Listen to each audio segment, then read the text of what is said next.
What is a fun psychological trick to try on someone? Be their friend. They'll never see it coming. It's just a prank. I used to work with a guy who was super opinionated about everything. He would die on every single hill, usually for the stupidest reasons. Like, everyone in the room would agree our next meeting should be Tuesday at 3 p.m. He would grind the entire process to a halt, single-handedly arguing that the next meeting should be Tuesday at 3:15 p.m. He'd dig his heels in and argue until it wore everyone down, and we did it his way. Whenever he was called out for it, he justified it by saying he was a person of strong conviction, and that he would always speak up for what he believed. I started getting ahead of it by crediting him for ideas he didn't have. So in the example I just gave, I'd chime in first and say, Brent and I were talking earlier, and I liked his idea of meeting at 3 p.m. Or I would say, Brent had an interesting idea, and I would go on to share my idea, as if Brent had told me. He always looked really confused, but he never argued. This is brilliant. Yeah, Brett and I were just talking about how brilliant this is. If you want people to like you, just let them talk about themselves, and don't argue with anything. People love to talk about their lives and usually nobody cares. Giving that person a chance to speak, while you just listen, will subconsciously make them like you, or at least not dislike you. I've done this a lot for various reasons, just letting people talk a lot about themselves and actively listening.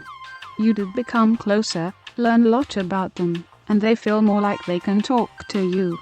But I realize they end up actually knowing very little about you, and it's difficult getting to that next stage in relationship and things feel too one-sided. Yes, it happens to me all the time. I guess I'm a good listener. So many friends sort of depend on me when something happens in their lives. Reading your post made me think, why don't they ever ask what's going on in my world? One of my so-called best friends never asks, but always sends a bunch of photos, tells me everything she's been doing. Damn, maybe I need to find new friends. Hey, not everyone is programmed to reciprocate or to grant you the treatment you give them. I would offer you the same advice I got from my friends when I asked them about why they don't ask me about my day that often. If you wait for an invitation to participate in life, you may find that you are going to wait for a lot of things you wanted to be part of. Sometimes just participate. Just share some of your life with your friend anyway. If you are friends, then they will be happy you shared your highs or lows with them, even if they didn't ask. It will help them to find things to ask you follow-up questions about. I'm antisocial, but this has helped me get back some self-worth from relationships I felt were one-sided. Excellent advice. I'll have to relay this to some very close antisocial friends. They're not asocial, definitely antisocial, but they want to move up to asocial, then ambiverted. It'll probably be easier said than done, but I truly believe this advice will help, so thanks. Not that fun, but if you are in a meeting with someone who can be confrontational, sit next to them. If that confrontational person likes to toss insults or make mean jokes about you, pause the conversation and have them repeat it 2 or 3 times, as if you couldn't hear it clearly the first time. It takes the sting out of the comment and highlights them as jerk to the rest of the people in the meeting. They usually stop after the first time you do this. Whatever, you fat bitch. What did you say? Said I have a bad itch. Apostrophe. Fat bitch 1T let us. What did you say? Question mark, exclamation point, question mark. I said rabbits eat lettuce. God damn it. Sons of bitches, what did you say? Question mark. I said, got dandruff. Some of it itches. Apostrophe. Ask your son if he wants milk, and he'll say no, but ask him if he wants milk in a blue cup or a red cup, and he'll choose a color and drink his milk. Magic. I do that trick all the time as a doctor. Instead of asking the child if I can look in his ears, I ask if he wants me to look in the left one or the right one first. Makes them feel they have some control. Please tell me you're an ent specialist. It would just be Chef SKISS with your username. Yet, ent who specializes in rhinology. Username checks out. This is entirely anecdotal, but it's worked for me for years. While walking through bad neighborhoods, people seem less likely to bother you if you're eating something. I think a lot of it has to do with appearing calm, but I've never had anyone give me a hard time while I'm munching on an apple or banana or whatever. Much safer than fiddling with one's smartphone, anyway. Would love an explanation for this, even if it's just something I've constructed in my own mind. Animals/humans only eat when they feel safe or unthreatened. When someone observes you eating, they infer that you are not a threat either. Same thing with urinating/defecting. Walking through a bad neighborhood. Just take off your pants and piss and shit your way down the street. No one will bother you. Police hate this one simple trick. Apostrophe. When giving options, give a subtle nod to the option you want them to pick. Darren Brown does this to make people more suggestive. If someone says something rude or slightly offensive off the cuff, usually tell it how it is as types. I ask them, what do you mean? This forces them to evaluate what they've said. I do this all of the time. Playing dumb is a useful tactic to get people to explain their half-baked ideas, so you can see how well they actually grasp what they're talking about. It usually nicely opens a door for me to respond. Interesting you see it that way, but I don't agree after they give their answer. This is a nice way to help them realize that their way of thinking isn't shared by everyone, which if they have any self-awareness will help them think twice before saying that in the future. I try to do this calmly and in a friendly and non-condescending way because I am actually curious as to why people hold the views they do, even if I find those views problematic. By approaching disagreements in this way, I've actually had a lot of luck having nuanced conversations about people's beliefs and helping them understand my perspective. Unless they're just a total asshole, a lot of times this actually helps create a deeper understanding and tolerance for all involved. I was at a work meeting attorney job at the time, and someone added an unnecessary judgmental comment about a patient having 2 moms. I asked why is that important, and there were no more comments like this from anyone going forward. People like you more if you ask them a small favor within the first day or so of meeting them. Like to borrow a pen or help fixing an uneven desk. It creates a bond. True, I really like the old lady that asked me to grab a bag of chips on the top shelf for her at the grocery store. I am not very tall myself, but I felt accomplished and hope I see her again. JK on the last part, but it was a feel-good moment. One of my favorite parts of being taller is grabbing things for shorter people, especially if they're old. I walked 2 hours over from where I was to grab a lady a bag of flour. She was shocked but pleased. Instead of asking my wife where she wants to eat out, I'll ask her to guess where I am taking her. Then she'll answer and that's where I'll take her. She's very indecisive. I believe this cuts through that like butter, and she's loved it every time. Guess where I am taking you for dinner tonight, honey? I don't know. Probably fucking Applebee's again, yeah. High five. From a similar thread not too long ago: when a group of people laugh, people will instinctively look at the person they feel closest to in that group.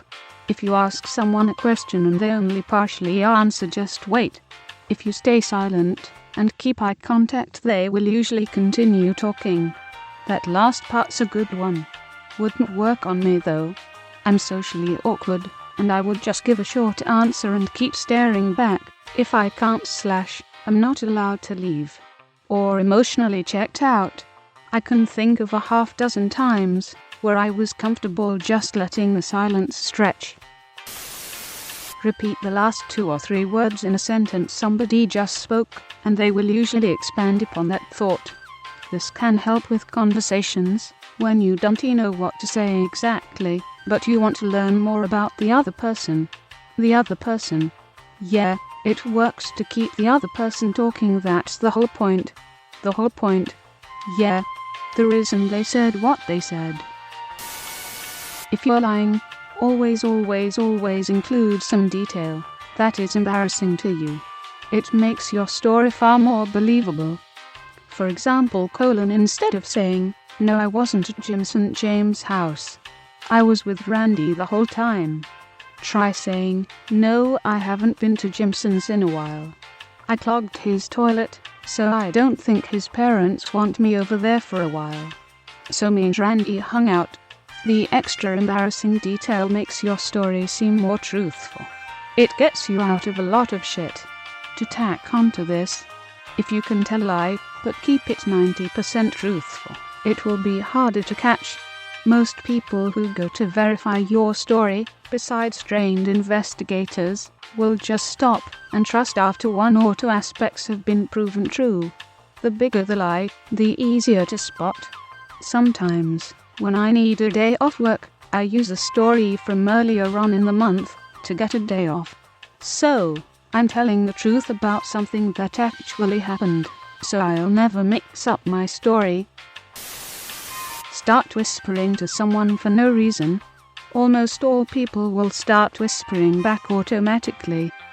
Right, because we think we're having a conversation that shouldn't be overheard.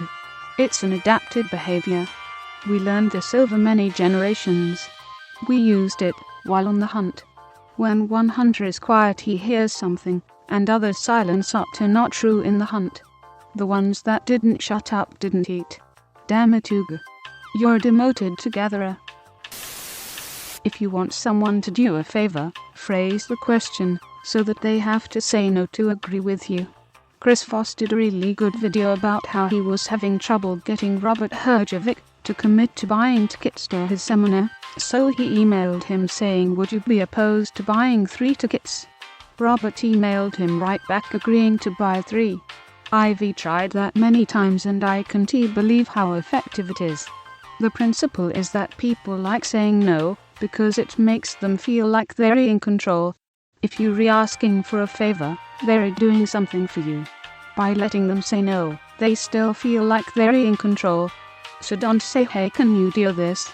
Say something along the lines of, "Would it inconvenience you if you helped me do this?" Exactly. The other day I needed an extension of a deadline, so I wrote an email briefly explaining what I was dealing with. At the end, instead of asking for an extension, I said, "Given the above, would April 28 be an inappropriate deadline?" The first time I tried it, some guy had been saying he'd call back but never did. I texted him, "Would you be opposed to calling me back today?" Within 5 minutes he called and apologized. Okay, maybe I can try that. Suddenly and quickly, tell someone, "Ooh, I have the best knock-knock joke." You have to start though. If you say it suddenly and quickly enough, they'll buy in and say, "Okay, knock knock." Then you say, "Who's there?" and then stare at them, as if you're anxiously awaiting their response. And then wait until it clicks for them that they've been had. Classic. I love this one. Apparently mirroring people, like doing similar body movements and using the same words, makes them like you more as they feel more connected to you. Be careful though to not overdo it, because there is a thin line between mirroring and mocking. This is something many salespeople get told to do as it improved sales. When you notice someone doing it on you, then it's fun to screw with them. Make more and more weird gestures, and see how far they will take it. A colleague from work once got a car salesman to dance the cha-cha slide with him. Yeah, some guy was trying to sign me up for some MLM deal, and he'd obviously taken one course on neurolinguistic programming, which basically says mirror the prospect's body language and tone. Once I noticed what he was doing, I'd wait until he mimicked my posture, then I'd change positions. He'd wait a few seconds, move to match me, and I'd wait a few seconds, and then move again. I was dying from laughter inside as he followed me for about 15 minutes, moving from one pose to another. Never try reverse psychology. What are 8 minute? When a superior is talking down to you, say the least amount of words as possible, and stare directly at their forehead. Never look them in the eyes. Keep a calm demeanor. This will absolutely destroy a superiority complex in the most subtle way possible. Also fun to do to a superior/or authority. Lightly scratch the bottom of your nostril, or the crease of your lips with one finger every now and then while maintaining eye contact. They will think they have something in their nose/on their mouth. Greater than scratch the bottom of your nostril. Wonder what would happen if you fully, one knuckle deep, just dig your nose. Take a long pause before responding in a conversation. I am guessing you re my ex. I read this in a Annoying Things Millennials Do article. I wish I could shut up long enough to do this.